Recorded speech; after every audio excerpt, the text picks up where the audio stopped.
I can find the button. There we go. All right. So how do we want to begin? I'll just begin. That sounds good. Why don't you introduce yourself and kind of what you do and what it's all about? Yeah. So we thought it would be really timely and helpful to do a just a connection kind of webinar, sort of whatever meeting time. I'm Jen Shryock. I'm a certified dog behavior consultant. I specialize in dog and baby toddler safety, dynamics in general. And wow, this is kind of an interesting time. So many families are home and could be running out of ideas of what to do. It's not unusual or surprising that our dogs might be acting differently, and our kids. And quite honestly, this connected time is great, but also can make life a little more challenging. So, all that said, coming up with ideas and having things to keep, we have to continue to monitor and keep everything safe while having this endless amount of time and togetherness. And that can be a little frustrating. So there's lots of things that I would like to cover and share with you guys, but I'm curious if anybody has any specific questions that they would like addressed in particular. Otherwise, we could get I just want to be sure that if there are any specific questions. Or are you muted? I was. Okay. If y'all have questions or comments, go ahead and put them in the chat screen. And that way we can kind of keep everything flowing. But I think I had a question from a client last week who I hope will be logging in here, but I thought it would be a nice thing to address is when you're trying to implement dog and child safety, what are some tips that you've found really helpful for child compliance? She knew what needed to be done. She taught her child what needed to be done, but she was having some significant issues with compliance. This child was about 10 years old. Yeah. Welcome to my world. So you have to make it really, I think just like anything else, the motivation has to be there, right? So depending on what is being asked, why is it worth them doing? You know what I mean? My daughter's 10, and sometimes she's super great and cooperative and wonderful about different things, and I'll show some videos of her doing some activities. And other times it's not necessarily going to happen. So I think helping to make it their choice and their idea is good. And also reinforcing that, I mean, I think sometimes, and I'm guilty of this too, it's really super hard for me. Oh, it's hard to be a trainer's kid. My daughter wants to do things and does things her way, but I like her to come up with she comes up with great, brilliant, creative ideas to do with the dog. And sometimes that is all that it has to be, is their idea versus my idea or my desire for it to be done. So I don't know, that's a big component, right? Is what's motivating, why would they want to do it? What is in it for them? And unfortunately at that age, that's a big deal, right? So yeah, so I don't know if that helps, but I think finding the motivator, because some of our ideas aren't so cool to our kids. At least that's what I experience, especially at 10. Yeah, so especially at 10 when they're so on the border of that they're preteen, and it's not an easy age necessarily, Yeah, I think that's a great answer, and I think very helpful for most people. We've had a couple more people join, so just wanted to remind you to use the chat window to ask any specific questions that you have during this chat. Hey boys, hey Fox, hey Rex. All right, we've got our first question. Okay. So I have an almost 6-month-old golden doodle. My doodle typically loves children, but has been having trouble adjusting to his new brother. He often runs from him, and if we try to sit them near each other, he moves. He doesn't like to be touched by him, even gently. We've tried having the baby giving treats to him and petting gently guided by our hands, but nothing seems to add any affection for him. The other issue is my baby loves our dog. He smiles and laughs whenever he's around, and I know once he's mobile, we'll be chasing the dog everywhere, and I worry this will become an issue. I want to respect my dog's wishes and personal space, but also help foster a loving bond. 6-month-old baby, 2.5-year-old doodle. So, wow. And that is a really common situation. I think what I would encourage in that situation is to reevaluate what a relationship means and looks like, because it doesn't seem, in a way, your desire to have that quote bond, you have that desire. That doesn't seem to be on the dog's agenda. That's not, you guys aren't in sync with what that looks like. So stepping back and saying, okay, those things make him uncomfortable.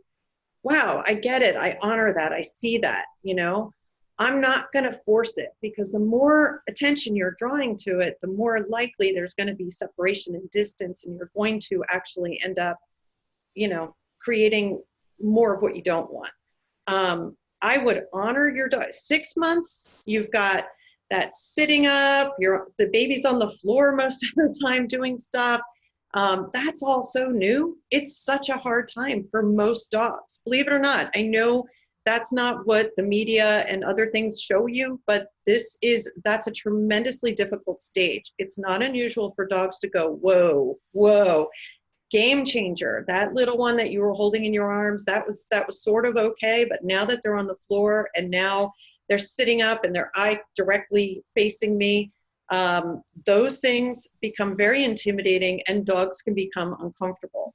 One of the things, like mentioning that sitting them next to each other, I wouldn't be doing, I love that you're trying, I can tell that your desire for the bond is huge. So you care so much.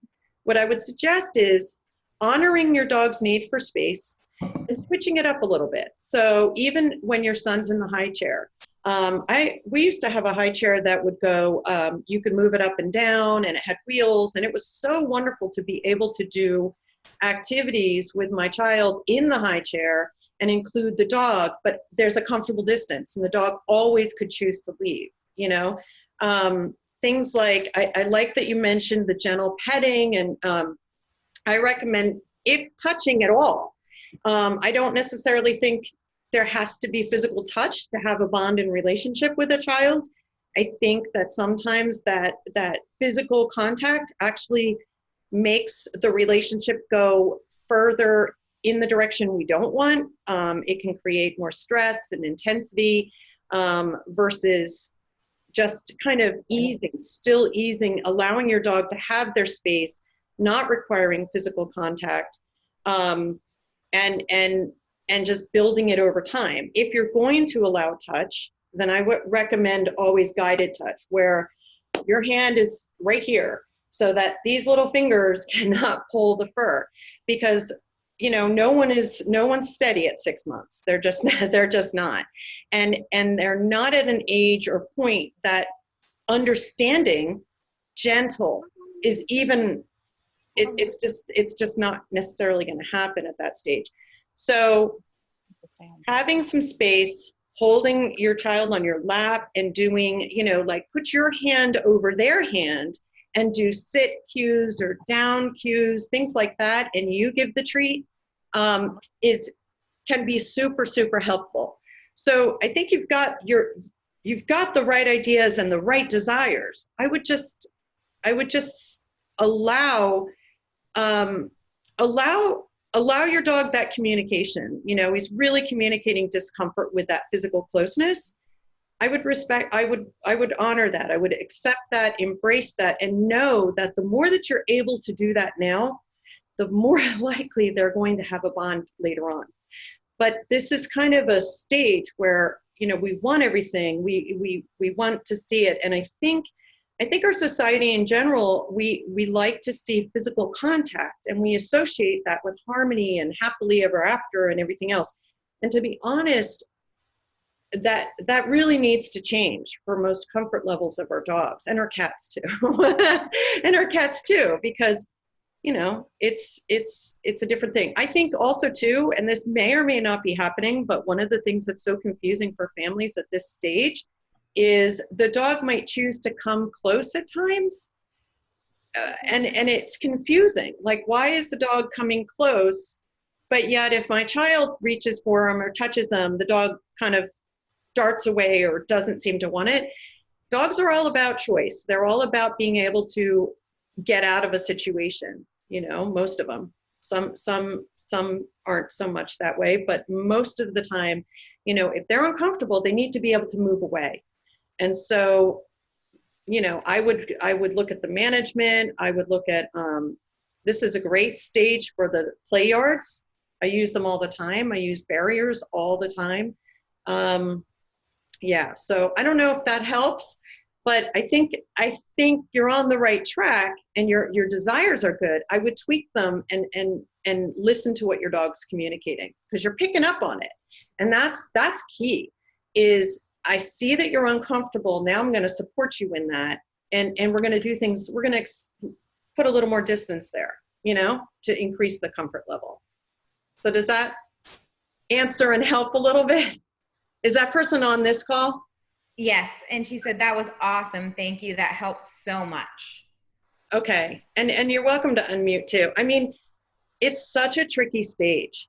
I mean, you're right in it. Like, you're in it. You're in that newly mobile stage.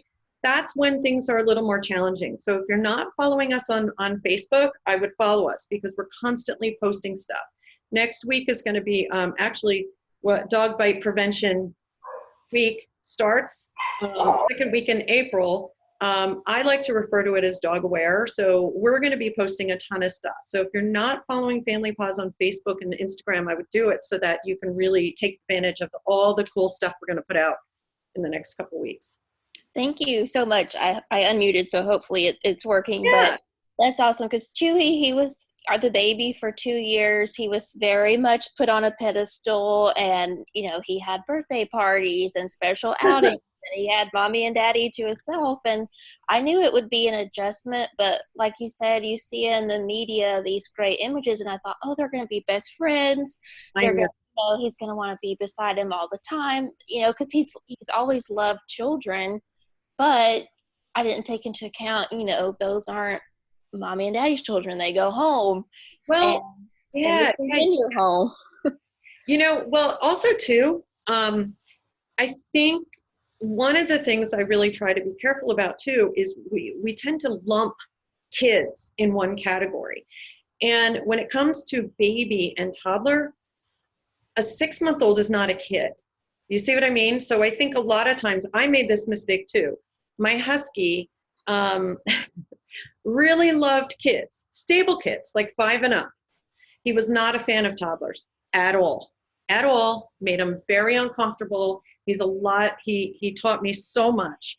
But I'm telling you that the less we focused on it and the more space we allowed, he ended up having a beautiful, beautiful bond with my daughter, but it did not even start. He didn't start to initiate feeling safe coming towards her, coming over when she's sitting in the chair for her to pet him, until at least 3.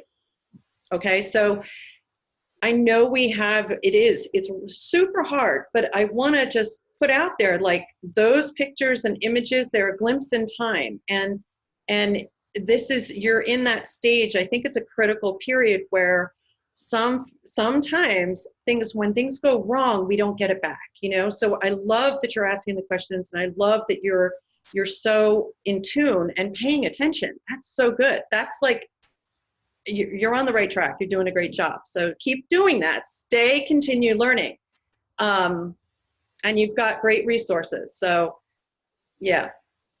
Thank you. Yeah, because especially right now, before all of this stuff, I could try to take him out sometimes by himself and get one-on-one time with me. And, we could go to the pet store and pick something out or just go do something. And right now it's hard because we're all together, and, my husband's working later. So it's kind of, divide and conquer, where it's harder to give him that that individual time. You know, we try to fit it in when we can, and I try to do more of like getting in the floor, and it's like play with baby and dog at the same time, so he sees that like he's not the enemy, he's not taking away all of my playtime. But it's hard when he goes, you know, if I'm feeding the baby or holding the baby and he just kind of goes and like lays and just looks so sad and looks at me, and it's like I don't want him to feel that way. I don't want him to feel neglected. So it's finding that balance that's been hard, because I know I can't treat him exactly like I used to, as far as, sorry. So Sorry, my phone started ringing. It interrupted my thing. I can't, you know. It's okay. It's fine. What I'm gonna mute you for 1 second so you can let that go, but feel free to unmute. Okay, sorry. Yeah, it was popping up on my laptop and I couldn't figure out how to close it. Yeah, I love what you shared, because that is what so many people feel. It really is. That guilt that you have. Welcome to being a mom. I mean, unfortunately, I remember when I was pregnant with my second son, and my first son well, they're 15 months apart, so it was super close. And I felt so guilty and like, oh, I'm taken away from his childhood and his, you know, I'm doing all this to him. Guess what? He doesn't know that. He doesn't know that. He's not sitting there keeping track of you. So I would be kind to yourself, okay? And take a little pressure off of yourself in that regard. He knows life is as it is in the moment, what's going on. So even if you just, like, seriously, simple things like having him wag his tail. Like if you look at him and just say, "Who's a boy?" Oh, you know, and he wags his tail, you made his day right there. Like, it doesn't take that much. I think we internalize all these things and we're doing this to him. We're changing everything up, and that's not fair to the dog. Be careful about that, because you're also providing him with more enrichment down the road. Okay, he's 2.5. He is going to be a part of the family. He is going to have those benefits. Right now, maybe not so much, but you can have enrichment. You can do tons and tons of things. You know, one of the things, I'm going to show you this, because I love Easter time, in the sense that that's when my Easter eggs come out. Like, these can be a great, I have my dog Easter eggs, and then I have the family Easter eggs. And believe it or not, I've had the same Easter eggs for years. My dogs they've never, I mean, I've got a pitty, a husky, and shepherds, and they've never broken the eggs. But what they do is crack them open and get the kibble out. So simple, cool games that can take your guilt away, like provide him with enrichment. I mean, I think we all feel good when we give our dog a nice calm. Like, nothing feels better when I give my dog a really good treat. Like, I know, okay, I've just made his day and I've helped to occupy him a little bit. So simple things like with young children, stuffing these, letting them hide them, and then releasing the dog. I always like the child to be, I mean, at 6 months, that's not going to happen, but some other people on the call, that's a great activity. I love doing the egg hunt. I love it. And my dogs love it too. My cats love it too. The other thing is, I love using stuff around the house, like a muffin tin with younger children. Like, your 6-month-old isn't old enough for this, but once you start getting to older, like a year, you know, giving a child a paintbrush and having like peanut butter, cream cheese, watering it down a little bit, whatever, and letting them just paint. I always do the upside down side, or they can do this side too. And then putting stuff in it. So once you put peanut butter on here, then they can put kibble on it, or whatever, Cheerios, if you don't want your child eating it, or if you're worried that they're going to eat it, use Cheerios, Rice Krispies, whatever is okay for your child to consume. And then freeze it. And this is an activity that can last a long time for many dogs. It's an in-home licky mat. So, you know, I'll use whatever I have around the house and make enrichment toys and things out of it. So when you're feeling, one of the things that I used to do when my daughter was super little was just have that stuff frozen, ready to go, set it up the night before. And it's like, you know, it's love just waiting to be distributed to your dog. But be sure you have the management set up. Having a barrier can make things a lot more comfortable. A lot of people say, oh, my dog chews it, you know, he just goes away and everything else. Sometimes having that extra barrier gives another sense of comfort to your dog, and also it's a level of security and management that you definitely want to have. But having that physical barrier sometimes really also helps a dog relax and feel more comfortable because they know the child's not going to get to them. You know, and that's an important thing too. We want them to be comfortable. So, but think about your enrichment, because I think that's one of the things that, to me, cures feeling guilty about it, you know, at least in my book. When you feel guilty, feed them. No, I'm kidding. We don't want them becoming a coffee table dog. Well, my rule with that is using the kibble, the amount of food that they are supposed to eat, and using that throughout the day in enrichment. Well, thank you so much. This helped because I have been stressed about it, and it's good to know. Just kind of let things happen more naturally, and the barrier.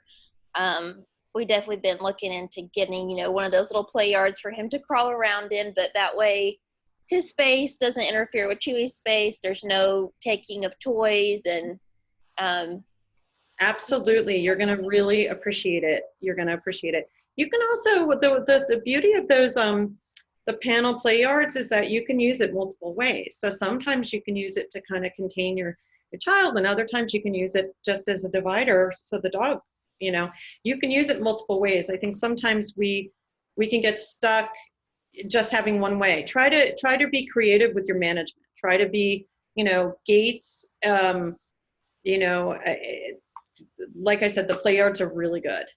Yeah. Awesome. We have another question. This one says, I have a service dog. She initially had some issues with toddlers. I believe it was due to the noises and unpredictability of them. Part of her job is keeping me from being overwhelmed, guided out of rooms, alerting to my anxiety, etc. These were my cousin's kids. She never put her mouth on them or anything, but it was more of a nose punch. I split them and put a barrier for the time I was there, but it was hard to explain to the little ones that they could pet their dog, but not her. She enjoyed watching them and having them at the distance. Suggestions for adapting her to being around kiddos, especially when they're not mine and we don't do it very often. I want to make sure that everyone feels safe. Wow, that's tricky. I think this is, again, one of those social, I feel like it's a society kind of issue where we need to shift the expectations of the dog. I think you're in a really good opportunity. You have a situation there that can invite some education. I personally feel that kids need to hear and learn that not all dogs are meant to be touched. And I think that's okay. Being an advocate for your dog. I love that your dog is comfortable at a distance. That's something to pay attention to. Reinforcing your dog, if you know you're going to be around children, obviously having higher value reinforcement and doing those things like making it an exercise, limiting the amount of time you're there, but also doing your best to advocate for your dog. Your dog is indicating, like, I'm with mom, I'm doing a job, I'm focused on this. Whatever reason your dog is not comfortable with that, that's okay. It's not an everyday thing.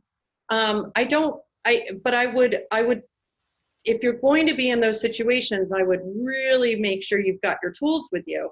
But part of that is also saying to the kids, hey, how about you do this? Can you blow a kiss? Can you wave? Can you do things at a distance? But I think our whole expectation of I must touch the dog has got to change. You know what I mean? I think it's okay that dogs want space.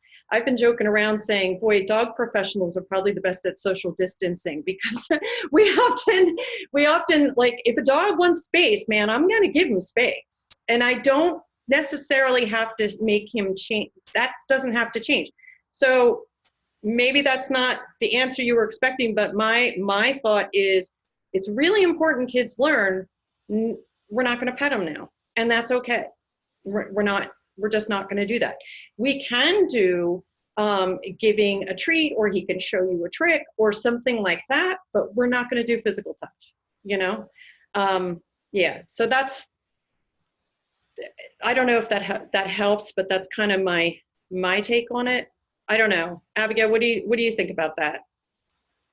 Yeah, you know, I agree. And I think that sometimes, especially with service dogs, Yeah. we struggle a lot with dogs and kids, right? Because we spend so much time teaching them to be so incredibly resilient, even when they're a little bit uncomfortable, that I think that becomes especially problematic when it comes to children touching, because we teach resiliency and stress, and we've taught it for, you know, usually at least 18 months, if not their whole working career.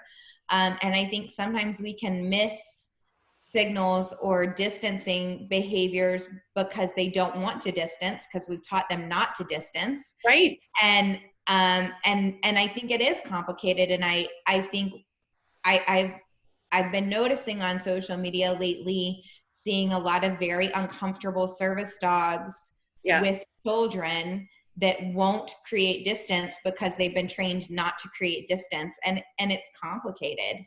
When I take McCowan to family events, you know, whether that's weddings or Thanksgiving or whatever, which I just don't have time to go to very much lately, which is all right. All my cousins have recently started having children. They're young and busy, and there's a lot of them. And the last time we went, I actually brought my own baby gate and set it up so that McCowan could be close, but not in. Yeah. Yeah. And McCowan loves children, but nobody loves 10 children. It's a lot. So those are all things I think to consider. But I do think it's that the service dog element adds a level of complication that maybe isn't true for most pet dogs. So I think that's interesting. So yeah. Hang on, let's see what I got here. I do think it's really complicated. It's not an easy situation, but I think when in doubt, opt out, you know? Yeah, absolutely. So if somebody else has questions, go ahead and put them in the chat. But I was hoping, Jen, that maybe you could talk a little bit about how you can involve your kids in your dog's life while we're all home together, maybe with some training games or some interactions that are safe and beneficial to both parties, and what that looks like for your clients and in your household. Well, it just so happens I do have some videos, so I apologize. I'm hoping, is it sharing? Yes, it is. Okay. So I'm gonna wing it. So this is my daughter. This is my daughter with Rudy, our Cavalier, playing fetch. We are actually in a hotel. Oh, well, that was not eventful. I apologize. That wasn't exactly what I was hoping for. That was great. So it's not actually playing on our end. I can see your cursor moving, and I can see a cat tree, but I don't see the video actually playing. You're kidding me. Well, yeah. Isn't that very special? Hold on. Let's see. Of course, we're going to have issues. It's still not playing? I can hear noise, but I'm still only seeing a stationary cat tree in what I think is your living room. Wow. Okay, hold on. Sorry, guys. I don't know why it's doing that. It's playing beautifully for me. So isn't that always the way? No, I know. So bear with me. I have no idea why that's happening, but let me see if I can trick the system a different way. Yeah, isn't that fun? That's fun. The child just gave a death scream outside of my house. So that's okay. So you're still not seeing a video. Okay, I'm seeing you closing multiple video screens. So maybe bring up the screen. Okay, now press play and see what happens. Yay! Okay. So this is. Yay! Got it. So this is just. I love that. It's like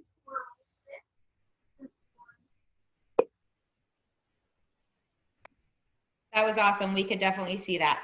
Okay, so my daughter has this, hold on, there's another video, but my daughter has this, she loves to do obstacle courses. I think I have another one to show you. Hold on. Sorry. I got to go back and forth in my computer. So she loves to do obstacle courses, and that's always a fun thing for kids to do, is create an obstacle course. And she does it outside, inside, our living room. She uses things in the house, and it's not physical contact. It's just her having fun, right? And so that's something that she enjoys doing. That's one of my favorite things. Here is a simple game. You're going to be playing a game with my dog Rudy. He's right there. It's really quiet. I don't know why. But so what you'll need is some treats and 3 cups. So This is a cup game. I actually love this with kids. Turn them around like that. So And then make sure that he sees it so that he knows what to keep an eye out for. he's like, goodies. There's treats in here. There are treats in and then you just mix them around. So I'm gonna go easy on him for the first round. So you get the idea, and then we release the hound.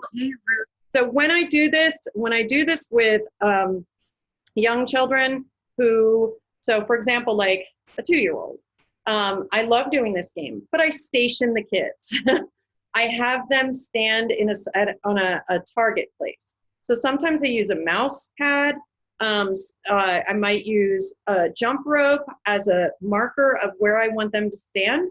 So they might hide treats in something and then come back to the starting point, and then the adult releases the dog.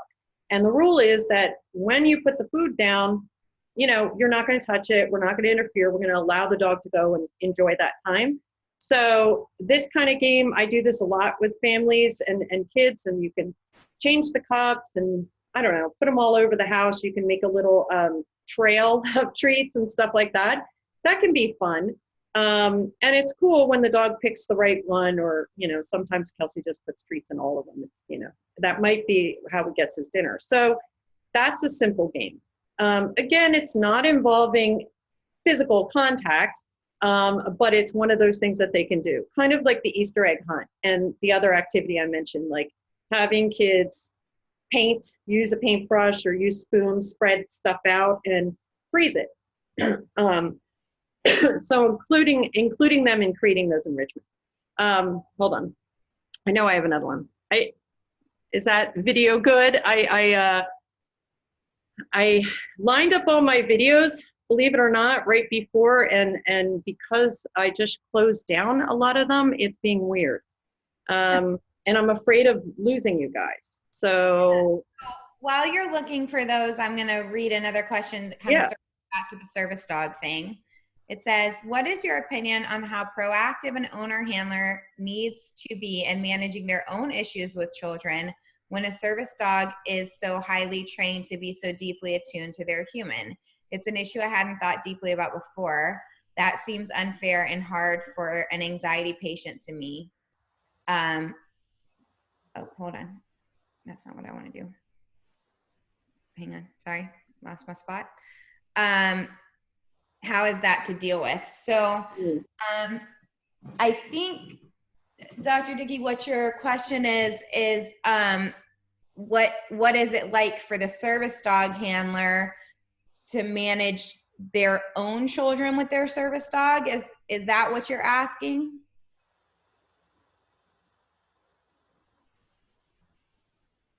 Or like our issues with children, and that children cause us anxiety and therefore may transfer to the dog. I'm a little bit unclear.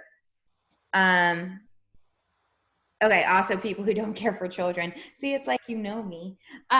So I think, I do think that's complicated. I think it's, I think that's complicated in general with dogs. Yeah. The main purpose is to manage anxiety, is how do we keep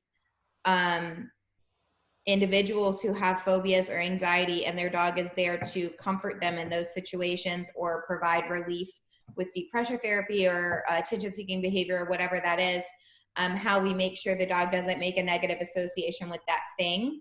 I think that's always complicated with service dogs, and I think absolutely it's complicated with children. I worked with a client recently on a dog that I did not train about 2 years ago. It was a lovely dog, but she had a pretty significant phobia of men, especially a particular phenotype of men, because of some trauma that had happened in her life. And her dog, sure enough, started growling at men. And I think that certainly can happen. I think organizations or individuals that are training and placing dogs for those need to be really aware of that and need to teach that individual how to counter condition and desensitize towards stressors, so that their dog remains really pretty adaptable and have good associations when there isn't a direct threat to the individual. What do you think, Jen? Yeah, I think it's just, the service dog aspect with children is, it's just so complicated. It is very complicated, but I agree with you. Basically, I'm sitting and I was desperately trying to get this other video going while I was listening to you. But it is incredibly complicated, you know, but I think you always have to come down to what are we going to do to set up everybody for success. And if someone is already not everybody are kid people, you know, and yeah, it's. Yeah, when I inherited a niece and nephew by marriage, and they were 3 and 7 when that happened. And it was a deep learning curve for me. I certainly reached out to Jen more than once in a blind panic. It's hard. I had old Chihuahuas that were very crotchety. I had a young Golden that was lovely but very exuberant, and it was hard to get that learning curve. It was also hard. Macallan was a very young dog at the time. I think he was 18 months old, and he loved the kids.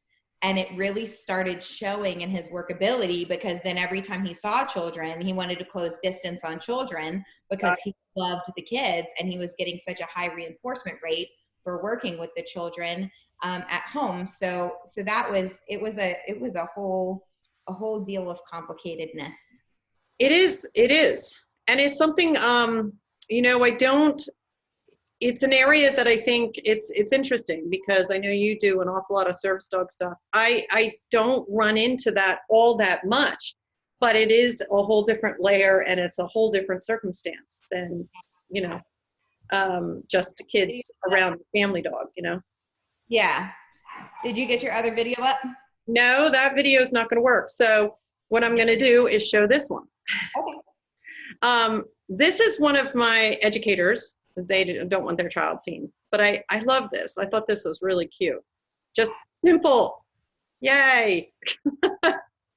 Like, shoot the treat to the dog, you know, ready and go, you know, kind of thing. So sliding it off, but no contact, no interaction, just lots of yummies. That's kind of cool.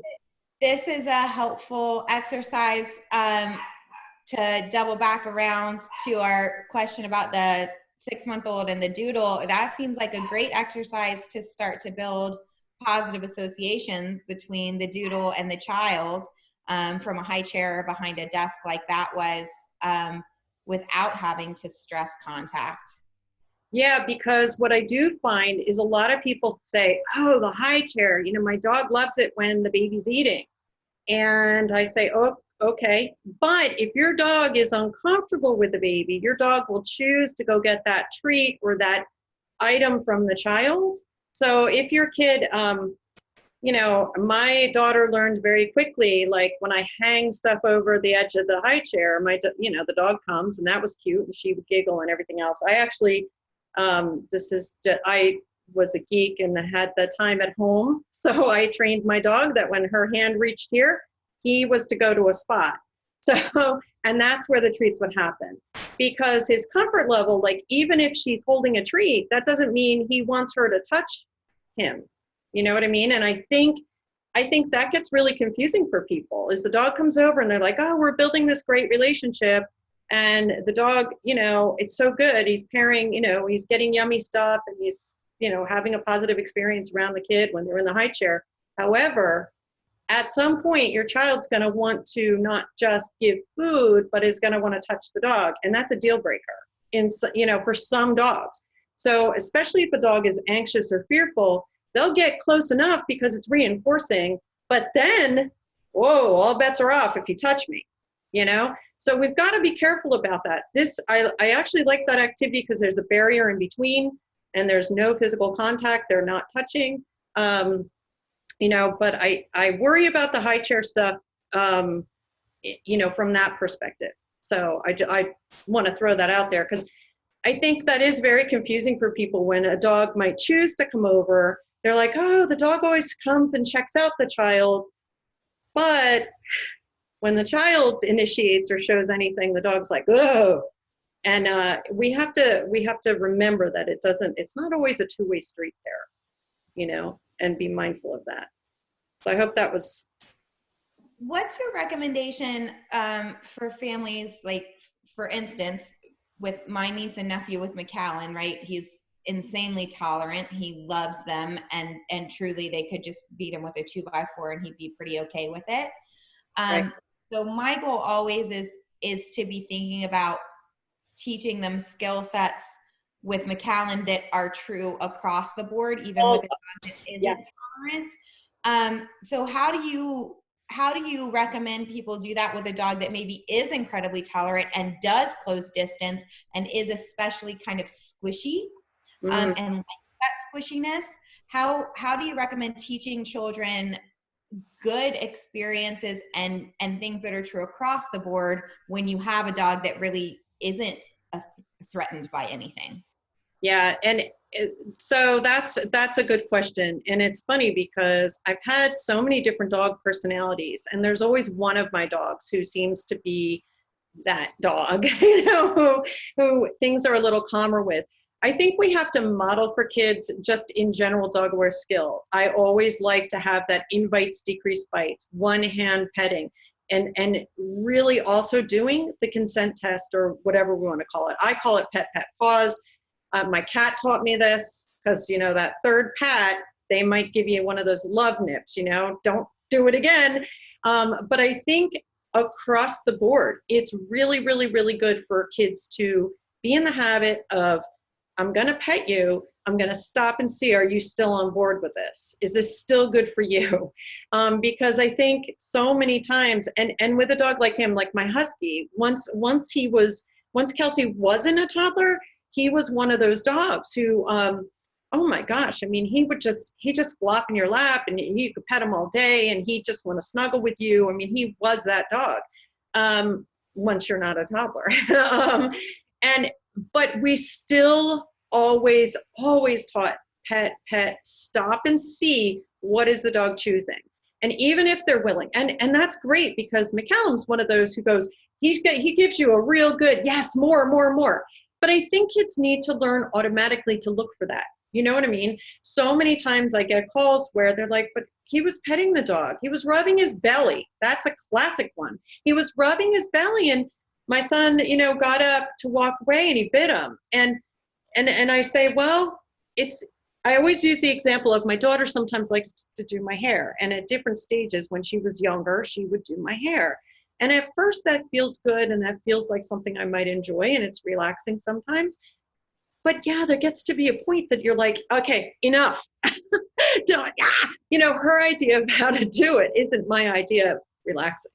And it becomes a little torturous. So I think we have to remember that dogs can have that, I'm good with this right this second, but I might change my mind or I might be done.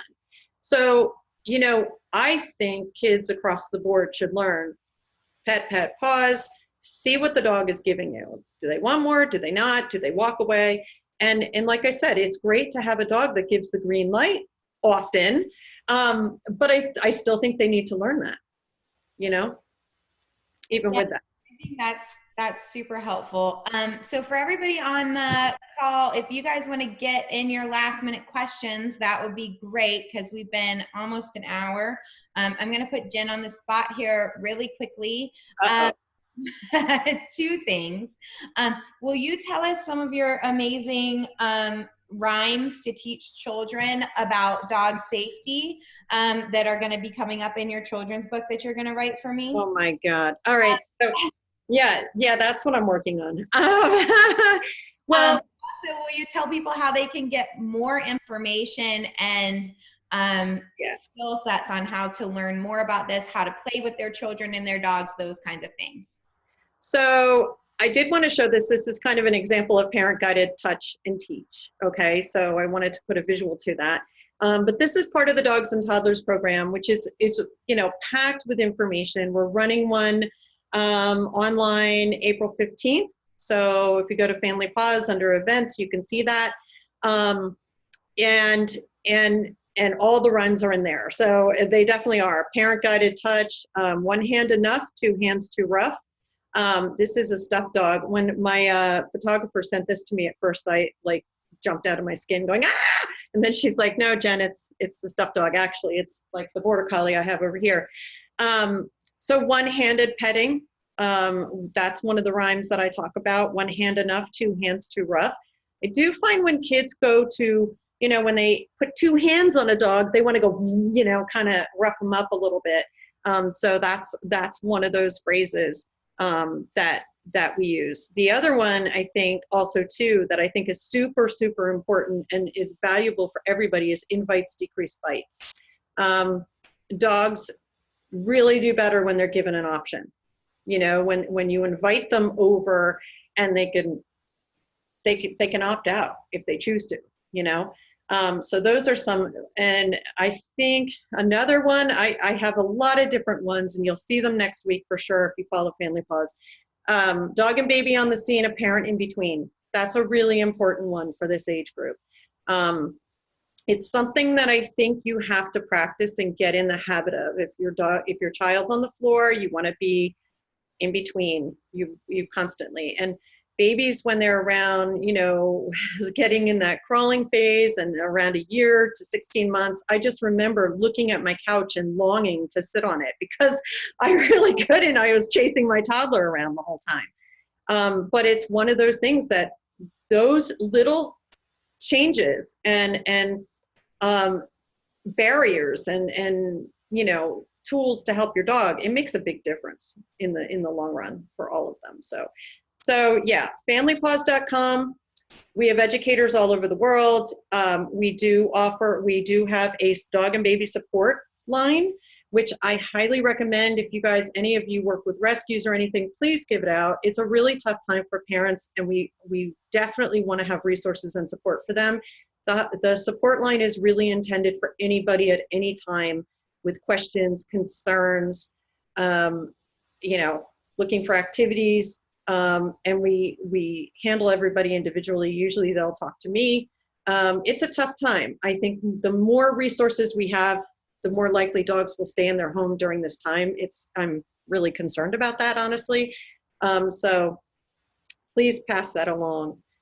And yeah, and I hope that the information was helpful. Yes. Can you talk just super briefly about, I know that we're coming up on what is generally termed Dog Bite Prevention Week.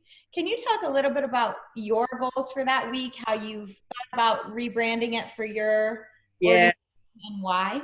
Sure. I really feel that dog bite, just that terminology shuts people down. And, we really want to get this information out there to people. But if you say, oh, it's dog bite awareness or dog bite education or dog bite safety, a lot of families just go, yeah, not my dog. That's not something my dog would do. So you lose people right from the get-go. My goal and hope is that we can shift and move towards creating dog-aware generations, increasing, building, strengthening, maintaining your dog-aware skills. And so for me, I think it's really important that we embrace people wherever they are in their dog-aware skills. It may be that they know a dog has 4 legs and a tail. I don't care. That's a starting point. Let's talk about what those things, what does the tail do? But I think for so long, we've had the title of something very important be almost automatically a turnoff for people. And that makes me really sad, because when people start learning body language in dogs, you don't forget it.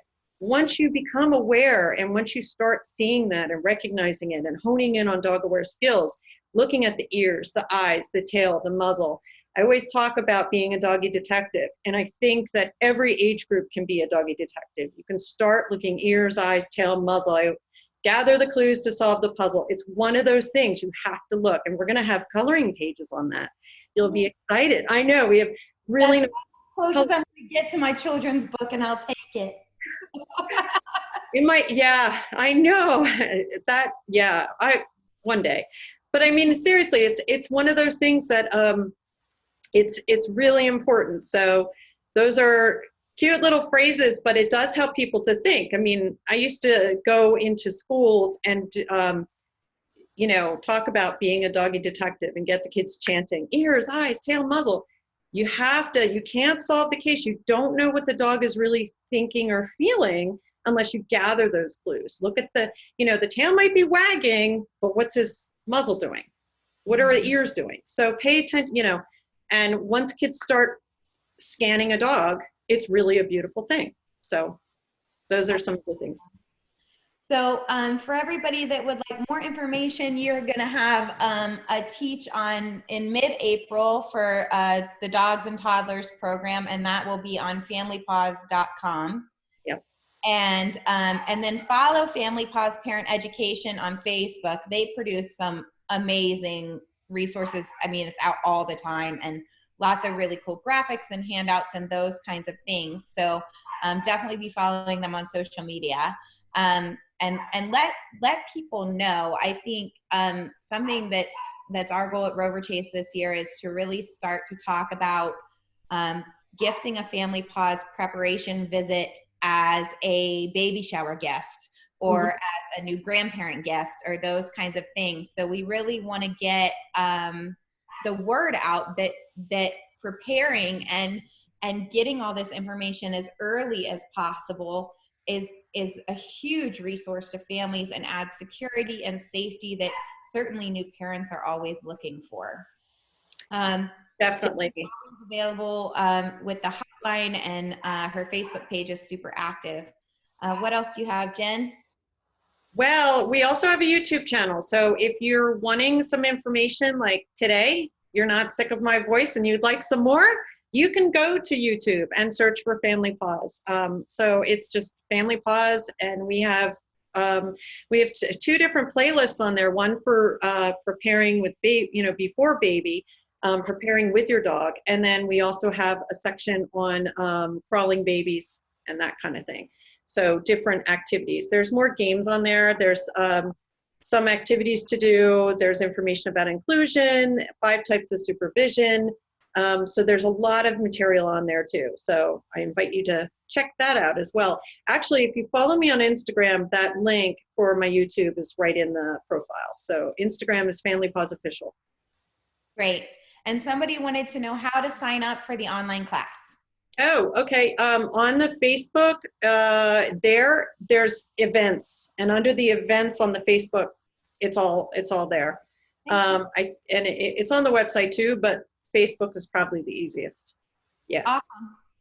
Well, There's a link there. Yeah, no, thanks for having me. I hope that was helpful, and everybody stay healthy, safe, and sane.